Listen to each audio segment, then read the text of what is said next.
अजय का बड़ा भाई राकेश शादीशुदा था। उसकी शादी को 6 महीने हो गई थी। राकेश शहर में नौकरी करता था और महीने में 2 दिन के लिए घर आता था। उसकी पत्नी रानी घर पर ही रहती थी। अजय की उम्र 18 साल थी। अजय शुरू से ही अपनी भाभी रानी को थोड़ी गंदी नजर से देखता था, पर रानी ने कभी इसे बुरा नहीं माना क्योंकि रानी सीरत और सूरत से बहुत सुंदर थी। क्योंकि उसका पति राकेश महीने में 2 दिन के लिए घर आता था, तो रानी की शारीरिक जरूरतें पूरी नहीं कर पाता और अजय यह बात रानी के हाव भाव से समझ जाता था। फिर भी उसे पता था कि रानी ने कभी अपने देवर को गलत नजर से नहीं देखा। लेकिन एक दिन जब रानी किचन में खाना बना रही थी तो अजय उसके पास गया और बैठकर कभी यह तो कभी वह सामान लाकर उसकी मदद करने लगा। रानी इससे खुश हो गई। फिर थोड़ी देर बाद अजय रानी के पीछे बैठा और उसकी छोटी खोल दी। फिर उसके बालों की तारीफ करने लगा। तब भी रानी को इसमें कुछ बुरा नहीं लगा। फिर दिन ऐसे ही गुजरने लगे और रानी ने भी जैसे खुद को ऐसे ही ढाल लिया। अब देवर जो भी करे वो बुरा नहीं मानती थी। रानी की सास यानी अजय की माँ सुमित्रा देवी हमेशा कहती, बहू अजय को थोड़ा लाड़ प्यार दे, वो तेरा इकलौता देवर है। इससे रानी का भी ध्यान अजय की ओर और बढ़ गया। अब रानी के पति राकेश के घर आने में 2 दिन बाकी थे। उस दिन रानी को देखकर अजय को लगा कि वह पहले से भी ज्यादा सुंदर लग रही है, तो अजय से खुद को काबू करना मुश्किल हो रहा था। तभी रानी नहाकर जब अपने बाल संवार रही थी, तभी अजय अचानक कमरे में घुसा और रानी के शरीर पर हाथ रख दिया। फिर धीरे धीरे उसके शरीर के अलग अलग हिस्सों पर हाथ फेरने लगा। रानी कुछ पल शांत रही, जैसे उसे बहुत अच्छा लग रहा हो। फिर शर्माकर थोड़ा पीछे हट गई। फिर रानी बोली, अजय तू ऐसा क्यों कर रहा है? तो अजय बोला, भाभी आज तू इतनी हॉट लग रही है कि मैं खुद को काबू नहीं कर पा रहा। अब तुम ही बताओ मैं क्या करूं? रानी ने कहा, अजय ऐसी बात मत करो, 2 दिन बाद तेरा भाई आने वाला है। अगर उसने हमें पकड़ लिया तो? इस पर अजय बोला, तुम सारी जिंदगी मेरी भाभी ही रहेगी, क्या थोड़ा मेरा भी हो जाओ ना? रानी। इतना कहकर अजय रानी के करीब गया और उसे चूम लिया। फिर उसकी साधी खोल दी। दोनों ने अपने शरीर एक दूसरे से मिला दिए। अजय ने रानी को बिस्तर पर लिटाया और शारीरिक संबंध बना लिया। अब मन की भूख मिटने के बाद दोनों बाथरूम में नहाकर ताजा हो गए। लेकिन अजय ने सब कुछ वीडियो में रिकॉर्ड कर लिया था और ब्लैकमेल का जाल बुन लिया। शारीरिक संबंध के बाद रानी उदास हो गई क्योंकि उसने अपनी मर्जी से ऐसा नहीं किया था। अब उसे समझ नहीं आ रहा था कि यह कैसे हो गया। तभी उसके शरीर में एक पीड़ा शुरू हो गई। अगर किसी को उनके संबंध का पता चला तो बवाल हो जाएगा। लोग थू थू करेंगे क्या? राकेश उसे घर में रखेगा। न जाने क्या क्या सवाल उसके दिमाग में घूमने लगे। डर से उसका शरीर ठंडा पड़ गया। अब रानी स्थिर नहीं बैठ पाई। भागकर अजय के कमरे में गई। तब अजय नहाकर कमरे में बैठा था तो रानी बोली, अजय मुझे बहुत डर लग रहा है। तूने ऐसा क्यों किया? मैं तेरे साथ शारीरिक संबंध नहीं चाहती थी। क्या तूने मुझे किसी तरह वश में किया? इस पर अजय बोला, हाँ भाभी, मैंने तुझे वश में किया, पर तेरे शरीर की आग को काम में लिया। उस वक्त तेरे अंदर बहुत जोर की भूख थी, इसीलिए तू जल्दी मेरी हो गई। इस पर रानी बोली, मैं तेरी हो गई, मतलब तू क्या कहना चाहता है? तो अजय ने उस शारीरिक संबंध का वीडियो रानी को दिखाया तो रानी यह बिल्कुल बर्दाश्त नहीं कर पाई, क्योंकि उसे जो डर था वही हुआ। तभी अजय बोला, देख लो भाभी कितना प्यारा है, मुझे बहुत अच्छा लगता है। अब यह वीडियो मेरे पास जिंदगी भर रहेगा। और हाँ, आज से जब मेरा मन करेगा, मैं तुझे समझ तो रही हूं ना भाभी? इस पर रानी बोली, नहीं अजय, ऐसा मत करो प्लीज, मैं तेरी बहन के बराबर हूँ। हालांकि तू मेरा देवर है तो फिर तू ऐसा क्यों कर रहा है? तेरा भाई राकेश जानेगा तो क्या होगा? वो मुझे नहीं रखेगा। अगर मोहल्ले वाले जान गए तो हम दोनों का नुकसान होगा। अजय बोला, कोई नुकसान नहीं होगा रानी। अगर तू मेरी बात माने, मेरी जरूरत पूरी करे तो कोई नहीं जान पाएगा, वरना मुझे ये वीडियो सबको दिखाना पड़ेगा। तभी रानी अजय के पैर पकड़कर गिड़गिड़ाई, पर अजय उसे छोड़ने को तैयार नहीं हुआ। वो बोला, मुझे और चाहिए भाभी। इस पर रानी बोली, अजय तू अपने भाई राकेश का बुरा चाहता है? तो अजय बोला, मैं भाई का भला चाहता हूँ और अपना भी भला चाहता हूँ। वैसे भी राकेश भाई महीने में 2 दिन के लिए तो आता है, तुझे भी तो बुरा लगता है ना? मैं समझता हूँ, लेकिन अब तू महीने में 2 दिन राकेश के साथ रोमांस कर, बाकी दिन मेरे साथ। इस पर रानी बोली, अजय तू इतना निष्ठुर क्यों है? तू क्या कर रहा है? कुछ समझ रहा है? इस घर में तूने आग लगा दी है। आग? मैं तुझे कभी माफ नहीं करूंगी, कभी नहीं। तभी अजय अपने कमरे से बाहर चला गया। फिर देर रात घर लौटा। वैसे भी 2 दिन बाद राकेश के आने का दिन था, तो सुबह से रानी मन लगाकर घर को सजा रही थी। खुद को भी बड़े प्यार से सजाया। लेकिन अजय यह नजारा बड़े गौर से देख रहा था, पर कुछ बोला नहीं। जब रानी नहाने बाथरूम गई तो अजय भी पीछे पीछे वहां पहुंच गया। रानी घबरा कर बोली, आज तू यहाँ क्यों आया? मैं अब नहाऊंगी, इसलिए अजय तू बाद में आ, अभी बाहर जाकर बैठ। पर अजय को कुछ और चाहिए था। हालांकि रानी समझ रही थी, फिर भी अनजान बनने का नाटक करती रही थी। लेकिन अजय ने रानी के शरीर पर हाथ रखा तो रानी गुस्से में उसका हाथ हटाकर बोली, अजय, तू ये क्या चाहता है? आज तेरा भाई राकेश घर आ रहा है और तू ऐसा कर रहा है? तू इंसान है भी। तो अजय बोला, चलना भाभी, हम दोनों साथ में नहाए। अगर तू नहीं मानी तो मेरे पास कोई रास्ता नहीं, बस वो वीडियो लोगों तक पहुंच जाएगा। अब बेचारी रानी को कोई चारा नहीं मिला, तो मजबूरन उसे अजय के साथ फिर से शारीरिक संबंध बनाना पड़ा। बाथरूम में उसे लंबे वक्त तक वो बेरहम सितम सहना पड़ा, क्योंकि उसके पास कोई उपाय नहीं था। इसीलिए इज्जत बचाने के लिए यह दर्द झेलना पड़ दिखता था। जब रात हुई तो रात को खाने की मेज पर अजय के मम्मी पापा सुमित्रा और रमेश बैठे थे।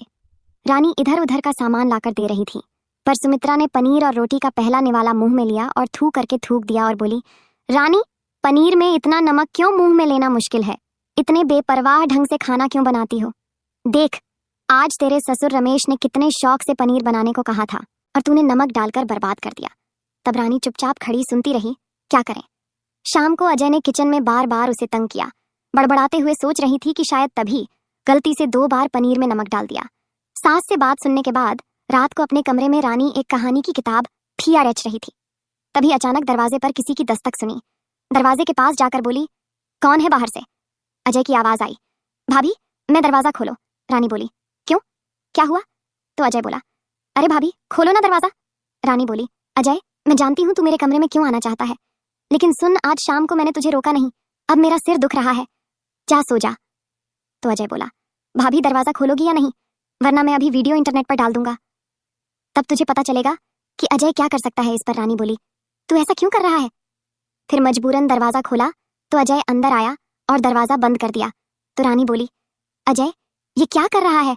घर में मम्मी पापा हैं, अगर उन्हें पता चल गया तो मेरा बुरा हाल होगा। ये तू क्यों नहीं समझता? तू मेरी जिंदगी क्यों खराब कर रहा है? तो अजय बोला, मम्मी पापा कभी नहीं जान पाएंगे, रात को वो खर्राटे मारकर सोते हैं, तू बेकार टेंशन ले रही है भाभी। अब रानी चुपचाप बिस्तर पर जाकर बैठ गई, जैसे उसके हाथ पैर बंधे हों, कुछ कर नहीं पा रही थी। अजय भी उसके पास बैठा और बदतमीजी शुरू कर दी। तरह तरह से रानी के शरीर को छूने लगा। रानी ने रोका तो अजय ने जोर जबरदस्ती शुरू कर दी। जवान रानी के प्रति अजय की दिन ब दिन बढ़ती चाहत अब जोर पकड़ रही थी। उसकी गोरी चिट्टी देह पर टाइट नाइटी में अजय पागल हो गया, कुछ भी उसका बंधन नहीं मान रहा था। वाई तभी अजय ने रानी के होठों को जोर से, लेकिन रानी रोकती रही, पर कब उसकी ललचाहट में फंस गई पता न चला। फिर अजय ने रानी की नाइटी धीरे धीरे खोलना शुरू कर दी। तब उसकी छुअन से रानी कब अजय की आगोश में डूब गई, उसे पता ही नहीं चला। अजय अपनी मर्जी से रानी के साथ जो चाहे वो कर रहा था। रानी निढाल होकर उसकी बर्बरता देखती रही। उसके हाथ सुन्न पट्टी डीएच गए। अब रात के 4 बज रहे थे तो रानी ने अजय को देखकर कहा, अजय, अब जा बाबा, थोड़ी देर में सब उठ जाएंगे, अब तो तेरा मन शांत हो गया, जा। पर अजय जाने को तैयार नहीं था। आखिरकार अजय अपने कपड़े हाथ में लेकर रानी के कमरे से चला गया। रानी भी अपने कपड़े उठाकर शरीर में तीखी पीड़ा लिए बाथरूम की ओर गई। आज रानी देर से उठी तो सास सुमित्रा ने उसे खूब सुनाया। रानी चुपचाप सहती रही और फिर किचन में खाना बनाने में जुट गई। आज अजय का भाई राकेश आने वाला था। सुबह से सुमित्रा रानी को ताने मार रही थी, मेरा बेटा इतने दिन बाद आ रहा है और तुझ में कोई खुशी नहीं है। आजकल तू देर से उठती है, क्या इस बूढ़ी उम्र में मुझे किचन में काम करना पड़ेगा? मेरे जोधों का दर्द मुझे चलने नहीं देता। सोचा था बेटे की बीवी लाऊंगी तो सुख मिलेगा, हाय रे खुशी, नगर की लड़की लाई और मेरा भाग ही खराब। तब रानी मन ही मन सोचती रही, कल रात अजय ने उसे सारी रात जगा रखा, गलती से शायद आज उसने कोई भूल की, फिर सब खत्म हो जाएगा। उस दिन दोपहर 3 बजे राकेश घर आया। राकेश आने से थोड़ी देर पहले अजय ने अपनी भाभी रानी से बोला, ठीक है भाभी, अभी 2 दिन तुझे डिस्टर्ब नहीं करूंगा, पर तीसरे दिन मैं तेरे कमरे में आऊंगा। इतना कहकर वो चला गया। लेकिन अब राकेश के आने से रानी को थोड़ा खुशी मिलनी चाहिए थी, लेकिन वो खुश नहीं थी, क्योंकि महीने में 2 दिन के लिए उसका पति आता था और आज जब उसका पति आया तो वह उसके लिए तैयार नहीं थी। लेकिन फिर भी वह अपने पति को मना नहीं कर पाई और लगातार उसी पीड़ा को सहती रही। 2 दिन बाद जब रानी का पति राकेश वापस चला गया तो उसके जाते ही अजय बोला, भाभी, आज तेरे कमरे में आऊंगा। इस पर रानी बोली, अजय, आज मेरा शरीर ठीक नहीं है।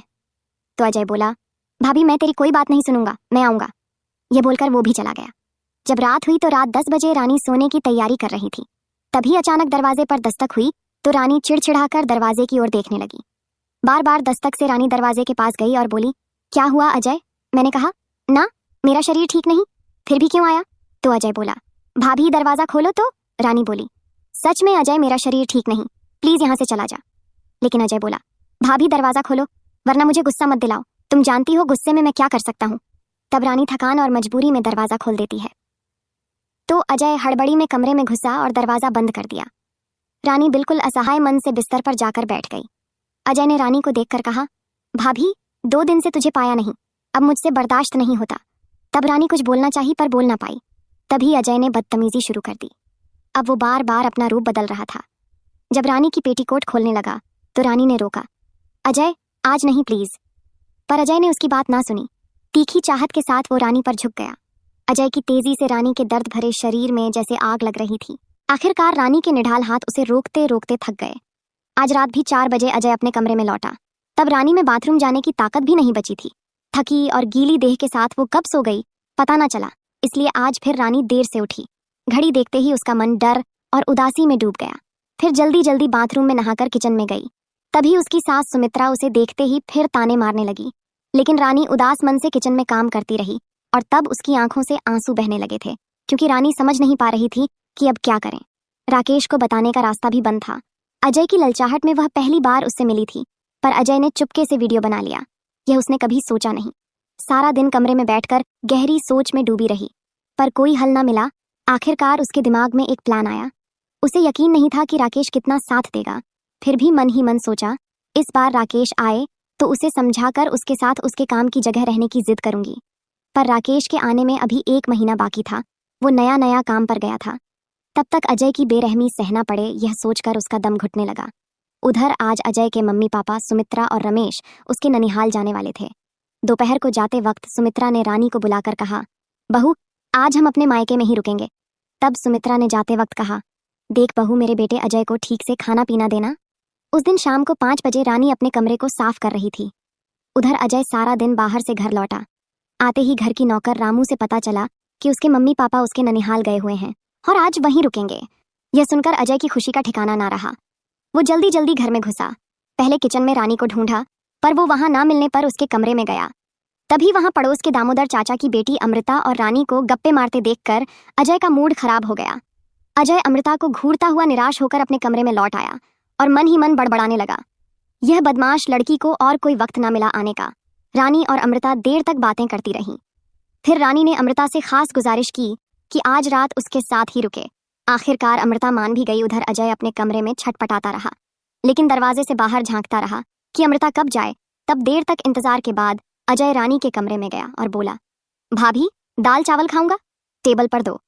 फिर अमृता से बोला, क्या हाल है अमृता, कॉलेज ठीक से चल रहा है ना? इस पर अमृता बोली, हाँ भैया कॉलेज ठीक से चल रहा है। फिर अजय बोला, फाइनल एग्जाम कब है तेरा? अमृता बोली, अगले महीने भैया। अजय बोला, तू गप्पे मारने की बजाय पढ़ाई पर ध्यान दे, वरना रिजल्ट अच्छा नहीं होगा। उधर रानी ने अजय के लिए टेबल पर खाना रखा और बुलाया तो अजय खाने के लिए गया। अब रात हो रही थी तो अजय ने देखा कि अमृता अभी भी नहीं गई, तो उसके मन में गुस्सा भड़काने लगा, क्योंकि उसे अंदाजा हो गया कि शायद अमृता आज रानी के साथ ही रुकेगी। उस रात को अजय बार बार किचन गया, पर हर बार अमृता रानी के साथ चिपकी हुई थी। तब चिड़चिड़ाहट में अजय अपने कमरे में लौट आया। फिर रात को जब 2 बजा, तब तक अजय कमरे में छटपटाता रहा। तभी अचानक उसे कुछ सूझा और वो रानी के कमरे की ओर गया और दरवाजे की झिड़ी से झांका। तब रानी और अमृता गहरी नींद में थी, तो अजय ने धीरे धीरे दरवाजा खटखटाया, पर रानी की नींद ना टूटी। तब उसकी जोर से दस्तक देने की हिम्मत ना पड़ी, कहीं अमृता जाग जाए और बात मोहल्ले में फैल जाए। तो अजय बड़बड़ाया, इस पेटू लड़की को अगर पता चला कि भाभी के साथ मेरा ऐसा रिश्ता है तो 1 मिनट में मोहल्ले में चक्कर लगा देगी। फिर थका हारा वो अपने कमरे में लौटकर बिस्तर पर लेट गया, पर नींद ना आई। मम्मी पापा के ना होने का यह मौका अमृता की वजह से बर्बाद हो गया। गुस्से में बिस्तर पर लेटे लेटे वो छत की ओर देखने लगा। अचानक बांस की छत देखकर उसके दिमाग में एक प्लान आया। फिर अजय सोचने लगा, अगर अपने कमरे की छत से बांस तोड़कर रानी के कमरे में उतर जाऊं। तो फिर बड़बड़ाया, अगर अमृता जाग गई तो बवाल हो जाएगा। तब उसे समझ नहीं आ रहा था कि क्या करें। इन दिनों रानी को करीब पाना अजय की सनक बन गया था। अब रात के 2:30 हो गए थे, लेकिन अजय की छटपटाहट और मन शांत ना हुआ। उसका दिमाग सोच और समझ धीरे धीरे कमजोर पड़ा था। तब उत्तेजना से उसका दिमाग सामान्य इंसान की तरह काम नहीं कर रहा था, क्योंकि तब उसका दिमाग इधर उधर भटक रहा था और बार बार उसका मन चाह रहा था कि छत के रास्ते रानी के कमरे में जाए। तो आखिरकार अजय की सोच और सब्र का बांध टूट गया और उसने अपने कमरे की छत पर चढ़ने की तैयारी शुरू की। एक वक्त पर वो अपने कमरे के बगल की छत पर चढ़ गया, पर तेज आवाज होने से बचते बचते वो धीरे धीरे रानी के कमरे की छत तक पहुंचा। अब बस दिक्कत थी, नीचे कैसे उतरे। तभी अजय बड़बड़ाया। कहीं आवाज हुई और अमृता जाग गई तो। तब देर तक बांस की छत पर बैठा वो चिड़चिड़ाकर फैसला किया कि चाहे तो दरवाजे की खिड़की से झांका तो हैरान रह गई। रानी का अपने देवर के साथ ऐसा रिश्ता। अमृता बड़बड़ाई, सच देख रही हूं या नींद में सपना? खुद को यकीन दिलाने के लिए उसने खुद को चिकोटी काटी। जो देख रही थी वो हकीकत थी। इधर रानी अपने गीले कपड़े और पेटीकोट हाथ में लेकर अजय के कमरे से बाहर निकली। तभी अमृता फट से रानी के कमरे में भागी और सोने का नाटक करके लेट गई। फिर रानी कपड़े बदलकर चुपके से अमृता के पास लेट गई। अगली सुबह अमृता की नींद खुली। तब आंखें खोलते ही रानी पास न थी। तभी रात की बात याद आई तो वो बड़बड़ाई। रानी का अपने देवर के साथ ऐसा रिश्ता, वो उदास हो गई क्योंकि अमृता को अजय चुपके से पसंद था। पर रानी के साथ उसका यह रिश्ता देखकर उसका शरीर रात से कांप रहा था। गुस्से से सिर में आग लग रही थी। फिर अमृता फ्रेश होने बाथरूम गई। वहां रानी के नहाने के गीले कपड़े फर्श पर पड़े देखकर उसका गुस्सा और भड़क गया। फिर वो उदास मन से किचन में गई तो रानी रोटी बना रही थी। तब रानी ने अमृता को देखा और बोली, अमृता तू उठ गई, यहाँ बैठ, मैं रोटी और चाय देती हूँ। पर रानी की बातें अमृता को जहर जैसी लग रही थी। देर तक चुप्पी के बाद रानी बोली, अमृता क्या हुआ? तब भी अमृता चुप थी तो रानी बोली, क्यों चुप बैठी है? तो अमृता ने गंभीर चेहरा बनाकर बोली, भाभी तुम्हारी रोटी बनाना देख रही थी। यह कहकर वो पास की छोटी कुर्सी पर बैठ गई। फिर अमृता बोली, भाभी मैं चाय पीकर अब घर जाऊंगी, घर में बहुत काम पड़ा है। तो रानी बोली, दोपहर का खाना खाकर चली जाना, मैंने तेरे लिए अंडा उबाला है, भून दूंगी। तो अमृता बोली, नहीं भाभी मैं घर पर ही खाऊंगी, वहां अकेले सब नहीं संभाल पा रही होगी, इसीलिए मुझे जाना होगा। फिर अमृता चाय नाश्ता करके अपने घर लौट गई। पर उसके मन की बेचैनी और गुस्से की आग कम ना हुई। अब वह अपने कमरे में बैठकर वह रानी और अजय का रिकॉर्ड किया वीडियो देख रही थी। अब अजय को चुपके से पसंद करने वाली अमृता उसकी हरकत देखकर गुस्से से जल रही थी और इसी गुस्से में अमृता ने रात को वीडियो भी की थी। लेकिन अब उसका गुस्सा हद पार कर गया। समझ नहीं आ रहा था कि क्या करें। पर इस घटना का कोई सख्त कदम उठाए बिना उसका मन शांत न हुआ। तब गुस्से और पीड़ा में अमृता ने प्लान बनाया कि यह वीडियो राकेश भैया को दिखाएगी। उधर अजय नींद से उठा और घर में नजर दौड़ डाया तो अमृता को ना देखकर वह फुरफुरे मूड में किचन में गया। तब रानी खाना बना रही थी। तब अजय को देखकर उसने एक कप चाय दी और बोली, अजय तेरे काम मुझे बड़ी मुसीबत में डाल रहे हैं। कल रात तूने मेरे कमरे में आना गलत किया। अगर अमृता जाग जाती और तुझे देख लेती तो हम दोनों की गर्दन कट जाती। अजय, हर चीज की हद होती है। तेरे इस बढ़ते काम और वीडियो से मुझे आजादी दे दो प्लीज अजय, मुझे छोड़ दो।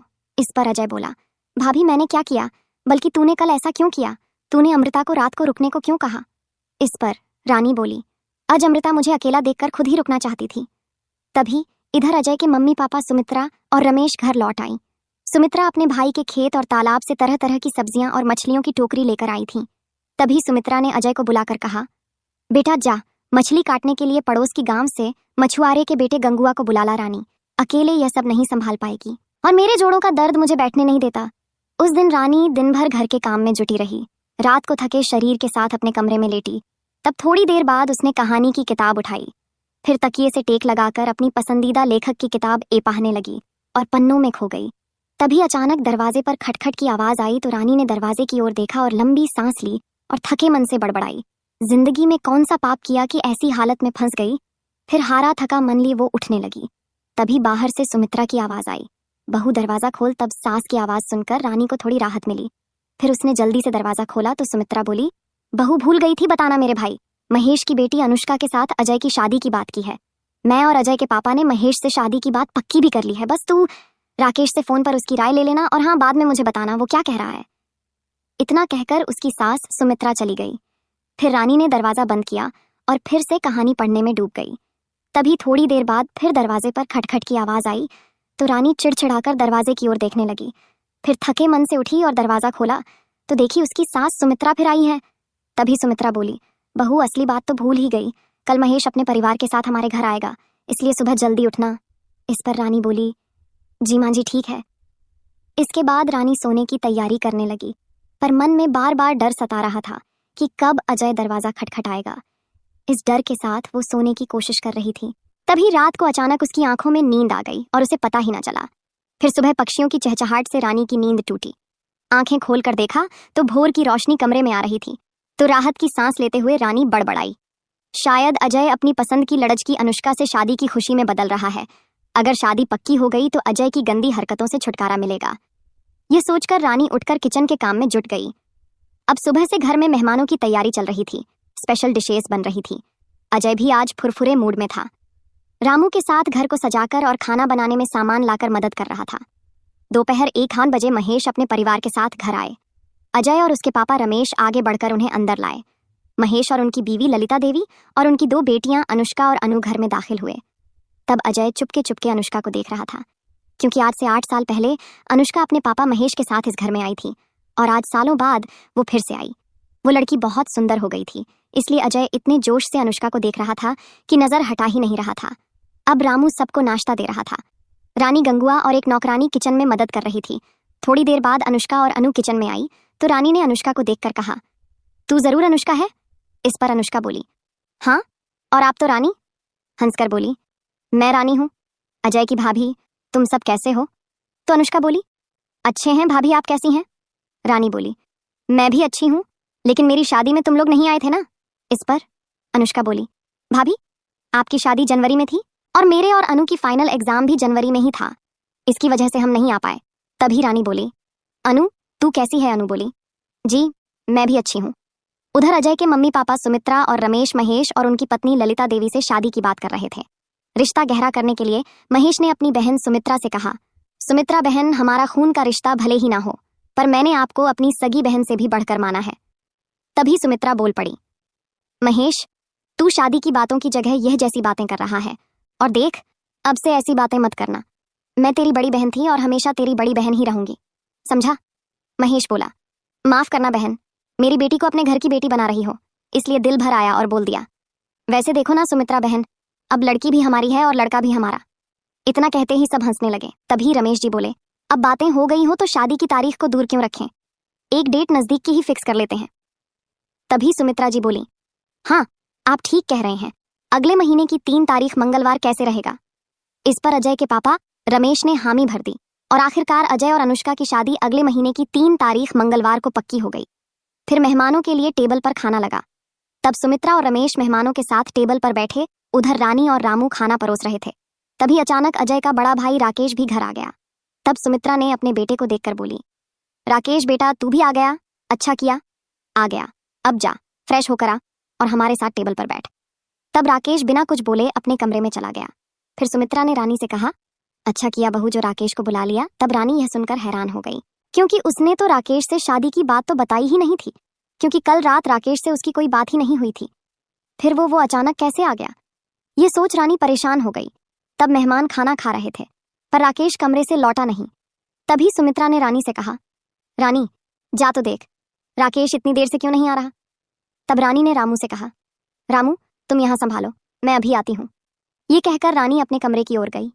उधर सुमित्रा अपने भाई महेश के प्लेट में बार बार कुछ ना कुछ डाल रही थी। तो महेश बोला, बहन अब और मत दो, बहुत खा लिया और नहीं खा सकता। तो सुमित्रा बोली, ललिता तू कुछ क्यों नहीं ले रही?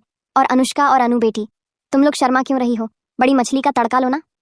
तभी अचानक रानी के कमरे से राकेश की जोरदार चीख सुनाई दी, ऐ गंदी औरत, तू मेरे घर से निकल जा, तेरा मुंह नहीं देखना। मुझे छिछी रानी सोचकर भी हैरानी होती है कि तू इतनी नीच और गंदे चरित्र की है। यह कहकर राकेश ने रानी के गाल पर ठास कई थप्पड़ जड़ दिया। तभी सुमित्रा जी जल्दी जल्दी राकेश के कमरे में गई और बोली, राकेश बेटा क्या हुआ, घर में मेहमान है, तू ऐसा क्यों कर रहा है? तो राकेश ने गुस्से से कहा, माँ मेरा गुस्सा मुझे जला रहा है। मेरे ना रहने पर इस औरत ने मेरे भाई के साथ गंदा रिश्ता बनाया और तुम्हें शर्म नहीं आई? तभी सुमित्रा बोली, क्या कह रहा है बेटा, मुझे कुछ समझ नहीं आ रहा। तभी राकेश के पापा रमेश भी कमरे में आए। तब दरवाजे के बाहर महेश और ललिता खड़े होकर देख रहे थे। अनुष्का और अनु भी डर से हाथ धोकर ड्राइंग रूम में बैठकर बातें सुन रही थीं। तभी राकेश बोला, माँ तुम्हें नहीं पता, तुम्हारा लाडला बेटा और यह बदचलन औरत दिन ब दिन तुमसे छिपकर न जाने कितने गंदे काम कर रहे हैं, पता नहीं यह कुकर्म कब से चल रहा है। तभी सुमित्रा बोली, राकेश बेटा बस कर, धीरे बोल, घर में लोग हैं। तभी रमेश बोला, राकेश तूने कैसे जाना कि रानी और अजय का ऐसा रिश्ता है? तो राकेश ने मोबाइल निकाला और अपने पापा के हाथ में दिया और बोला, देख लो पापा तुम्हारे लाडले बेटे और इस गंदी औरत की करतूत का वीडियो। तब सुमित्रा इसे देखते ही बेहोश हो गई। तब रमेश ने अपनी पत्नी को सहारा देकर ड्राइंग रूम में बिठाया। तब महेश भी साथ में था। इधर रामू और गंगुआ रानी को किचन में ले जाकर दरवाजा बंद करके बैठ गए। अजय तब तक घर से भाग गया। उधर ललिता और अनुष्का सुमित्रा जी के सिर पर कपड़े से पानी डाल रही थीं। तब दोपहर 2:30 सुमित्रा जी थोड़ी ठीक हुई तो उसने महेश से कहा, भाई मुझे माफ कर दो, मुझे इन बातों का पता ना था। अब अनुष्का को शादी के लिए मैं नहीं कहूंगी। अब तुम एक अच्छा लड़का देखकर उसे ब्याह देना। इस पर महेश बोला, सुमित्रा बहन, मुझे तुमसे कोई गुस्सा शिकवा नहीं। इस पर सुमित्रा बोली, भाई आज रात यहीं रुक जा। राकेश और उसके पापा अजय से बहुत नाराज हैं। कभी भी कुछ अनहोनी हो सकती है, क्योंकि राकेश तेरी बात मानता है। तू रुक कर इसका हल निकाल दे भाई। तब राकेश बार बार कह रहा था कि वो परिवार को बुलाकर पंचायत बैठाना चाहता है। तो सुमित्रा जी बोली, भाई कुछ समझ नहीं आ रहा, अब मैं क्या करूं। तभी महेश बोला, बहन चिंता मत कर, मैं देखता हूं क्या हो सकता है। सारा दिन सुमित्रा अपने कमरे में सिकुड़ कर बैठी रही। उधर राकेश गुस्से में अपने कमरे में एक के बाद एक सिगरेट सुलगा रहा था। सिगरेट सेहत के लिए हानिकारक है, इसलिए आप सभी व्यूअर्स से गुजारिश है, प्लीज इसे मत पीना। रमेश, महेश, सुमित्रा और ललिता ड्राइंग रूम में गहरी चिंता में गंभीर होकर बैठे थे। तब शाम 6-7 बजे अनुष्का सुमित्रा जी के कमरे में गई और देखी तो रानी जोर जोर से रो रही थी। तब उसे राइट रहकर अनुष्का समझ ना पाई कि क्या कहे। उस चुप्पी को देखने के बाद रानी ने खुद ही अनुष्का से कहा, अनुष्का मैं तुमसे कुछ बात करना चाहती हूँ। अनुष्का बोली, हाँ भाभी बोलो, क्या कहना है। तो रानी अनुष्का से बात शुरू करने लगी। रानी ने अनुष्का से कहा, देखो अनुष्का, मेरी शादी के कुछ महीनों बाद से अजय मेरे साथ गंदी हरकत करने की जिद पर अड़ गया। तब मैंने उसे बार बार बोली और समझाई, फिर भी उसने मेरी बात ना मानी। फिर एक दिन मैं ड्रेसिंग टेबल पर बैठी थी, तभी अचानक अजय आया, मुझे जोर से पकड़ा और बदतमीजी शुरू कर दी। तब मैं उसे रोकते रोकते थक गई और उसकी लालच में फंस गई, और इस तरह उसने वीडियो बनाकर मुझे ब्लैकमेल करने लगा। फिर दिन ब दिन उसने ब्लैकमेल करके मुझे उसके साथ गंदे काम करने को मजबूर किया। ये कहकर रानी जोर जोर से रोने लगी। तब अनुष्का रानी की बात सुनकर हैरान रह गई और मन में ही बड़बड़ाई, अजय इतना नीच और खराब चरित्र का है। फिर अनुष्का ने तुरंत अपनी माँ ललिता को बताया। फिर ललिता ने अपने पति महेश को सारी बात समझाई। उधर नौकर रामू ने बहुत ढूंढने के बाद अजय को उस रात घर लाया। तब अजय के पापा रमेश ने सबके सामने अजय से पूछा, तूने रानी को ब्लैकमेल करके यह गंदे काम करवाए? तब अजय चुप खड़ा रहा। तब अजय की चुप्पी पर रमेश का गुस्सा और भड़क गया। वो जोर से चीखे। तभी अजय उनके पैरों पर गिरकर रोते हुए बोला, पापा मुझसे गलती हो गई, मुझे माफ कर दो। तब रमेश जी सब माजरा समझ गए। फिर गुस्से में उन्होंने अजय के गाल पर ठास कई थप्पड़ मारे और बोले, तू जैसा कुलंगार मेरा बेटा ये सोचकर हैरानी होती है। फिर दोनों हाथों से अजय को बेदम पीटने लगे। तभी पास खड़े महेश ने रमेश को रोका। तभी रमेश चीख कर बोले, आज से तू अपना मुंह मुझे मत दिखाना और इस घर का दरवाजा तेरे लिए हमेशा बंद है। मैं तुझे तज्ज पुत्र घोषित करता हूँ। रमेश के सख्त फैसले से सुमित्रा को बहुत दुख हुआ, क्योंकि अपने लाडले बेटे को तज्ज पुत्र देख वो बर्दाश्त ना कर सकी और रोने लगी। फिर रमेश ने अजय को पीटते हुए गले से धक्का देकर घर से निकाल दिया। तब महेश और सुमित्रा दोनों रोते और देखते रहे, पर रोक ना सके। तब महेश ने रमेश को समझाने की बहुत कोशिश किया, पर रमेश टस से मस ना हुए। अब सुमित्रा सोफे पर सिकुड़कर चुपचाप बैठ गई। तभी राकेश बिना कुछ बोले अपने कमरे में चला गया। अब कई सालों बाद आज अनुष्का अपने पति संजय के साथ कन्याकुमारी घूमने जा रही थी। तब संजय को सरकारी छुट्टी मिली थी, क्योंकि वो एक सरकारी अधिकारी था। तब वो अनुष्का के साथ प्रकृति की खूबसूरती का मजा लेना चाहता था। तब संजय अपनी प्राइवेट गाड़ी में अनुष्का के साथ कन्याकुमारी की सफर पर जा रहा था। तभी वह अनुष्का से बोला, पहाड़ों की गोद में झील का साफ पानी, झरने की आवाजें, पहाड़ की चोटी पर बादलों का खेल, सब मिलाकर कैसा लगता है? खो जाने का मन नहीं करता अनुष्का? वाह, यहाँ बड़ा सुकून मिलता है। प्रकृति से भरा पहाड़ी जिला क्या गजब का लगता है। और यहाँ की झील के बीच बसा ये छोटा शहर और चारों तरफ ढेर सारी खूबसूरत जगह। छुट्टी के लिए ऐसी ही जगह होनी चाहिए, तभी तो मजा आता है। तब अनुष्का संजय की बात सुनकर अपनी बेटी पिंकी को गोद में लेकर हंसी और बोली, तुम सरकारी अधिकारी ना बनकर टूरिस्ट गाइड बनते तो अच्छा था। फिर दिन भर घूमकर अनुष्का और संजय झील के किनारे बैठकर पानी का नजारा ले रहे थे। तभी संजय इस पल को यादगार बनाने के लिए बार बार कैमरे से तस्वीरें खींच रहा था, लेकिन धूप में खड़े खड़े अनुष्का को प्यास लग रही थी। तब बोतल का पानी भी खत्म हो गया था, तो उसने संजय से कहा, सुनो ना, जरा देखो कहीं पानी मिलेगा इस पर। संजय बोला, तुम यहीं रुको, मैं देखता हूँ। इतना कहकर संजय आगे बढ़ा और आसपास नजर दौड़ ढाया, मगर कोई दुकान ना दिखी। तभी अचानक वो एक आदमी को ठेले पर नारियल बेचते देखा, तो संजय ने उसे बुलाया और अनुष्का के पास ले आया। फिर संजय बोला, भाई 3 नारियल काट दो। तभी अनुष्का संजय को नारियल लेते देखकर आगे बढ़ी। फिर नजर उठाकर नारियल वाले को देखी तो हैरान रह गई। अरे, ये तो अजय भैया है, इनकी यह हालत कैसे हो गई? तब अजय के शरीर पर अच्छे कपड़े नहीं थे, पहले वाली चमक भी गायब थी। वो ठेले पर नारियल बेचते हुए इधर उधर घूम रहा था। उसे इस हाल में देख अनुष्का की आंखें पल में नम हो गईं। उधर अजय नीचे देखते हुए नारियल काटकर संजय को दे रहा था। फिर संजय ने नारियल के पैसे दिया तो अजय ठेला घुमाकर जाने लगा। तभी अनुष्का ने पुकारा, अजय भैया। तो अजय हैरान होकर पीछे मुड़ा तो अनुष्का को सामने देख वो पल भर को सन्न रह गया। तब उसके मुंह से कोई बात ना निकली। तब अच्छे से अनुष्का को देखकर वो बड़बड़ाने लगा कि अनुष्का अपने पति के साथ कितनी सुखी है और एक वक्त था जब उसी से उसकी शादी होने वाली थी। पर किस्मत का खेल भी अजीब है। तब अजय मन ही मन अपनी गलतियों की आग में जलने लगा। तभी अनुष्का ने अजय से कहा, अजय भैया, तुम्हारी यह हालत कैसी हुई और यहाँ कहाँ रहते हो? उस दिन घर से गए, फिर 10 साल से किसी से कोई बात नहीं। इस पर अजय बोला, बस ऐसे ही हूँ, ठीक हूँ। बेघर बेसहारा लोग जैसे दिन काटते हैं वैसे ही मेरे दिन कट रहे हैं। फिर अनुष्का बोली, क्या हाल हो गया तुम्हारा, पहचान में भी नहीं आते हो? तब अजय ने लंबी सांस लिया और बोला, सब मेरी किस्मत का लिखा है। तभी अनुष्का ने अपने पति से फुसफुसाकर कहा, जो भाई की बात तुमसे की थी ना, वो यही है। तभी संजय ने अजय को देखकर कहा, कैसे हो भाई?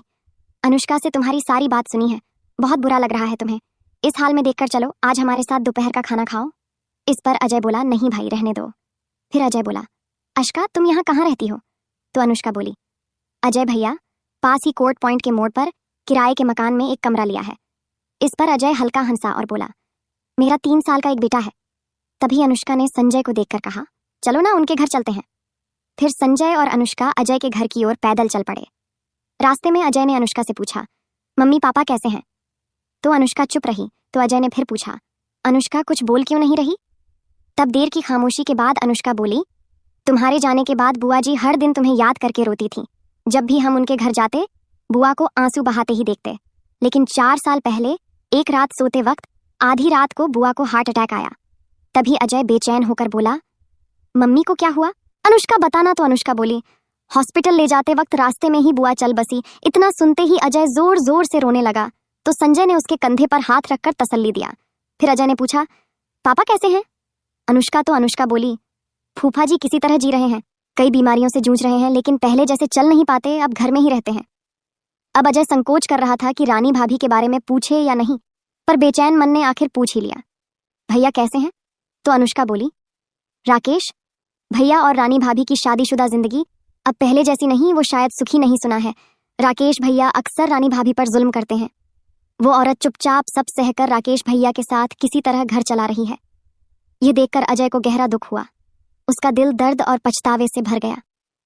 बार बार लंबी सांसें लेते हुए उसकी आंखों से आंसू टपकने लगे। फिर अजय ने अपनी आंखें बंद करके खुद को कोसा। फिर ऊपर देखते हुए बड़बड़ाया, हे भगवान, मेरे जैसी जिंदगी किसी की ना हो। तो दोस्तों, उम्मीद है यह कहानी आपके दिल को छू गई होगी। अगर पसंद आई तो इस वीडियो को लाइक और चैनल को सब्सक्राइब करना मत भूलना। फिर किसी नई कहानी में मुलाकात होगी।